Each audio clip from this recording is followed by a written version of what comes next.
Manambaranareo lanitra, manambaranareo tany, tany vady lanitra, lanitra vady ny tany.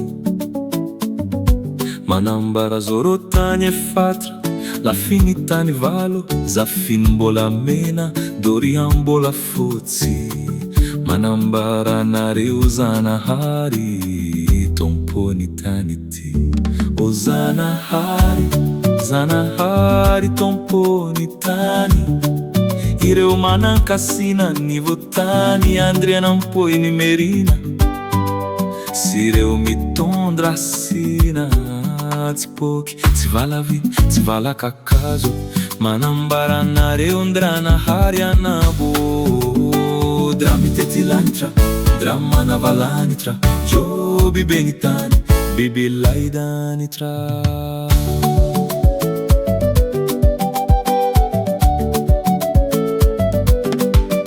Mampilaza anareo Zanahary jiaby, amin'ny ambatako tsy ankanavaka. Tsy lahy, tsy vavy, tsy kely, tsy lehibe, anareo jiaby koezy tompokolay. Mampilaza amin'ny bongo romby folo, amin'ny varatra fito, tsy adino anareo zavatra manankasina, eto amin'ny tany manankasy tsara ity. Misaotra anao Andriananahary, misaotra anareo Zanahary, tsy ny lahy, tsy ny vavy, anareo jiaby tompokolay. Misaotra anareo razana jiaby, manankasy tsara ity. Misaotra anareo razako jiaby koa, na avy amin'ny papako izany, avy amin'ny mamako.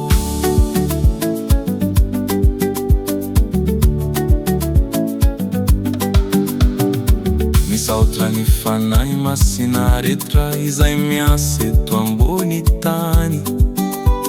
Ho an'ilay Nahary, mandraky izay mandroso asina.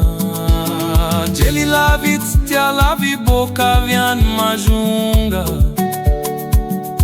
malandy karavaza, mbola izy fona, ilehilahy soa.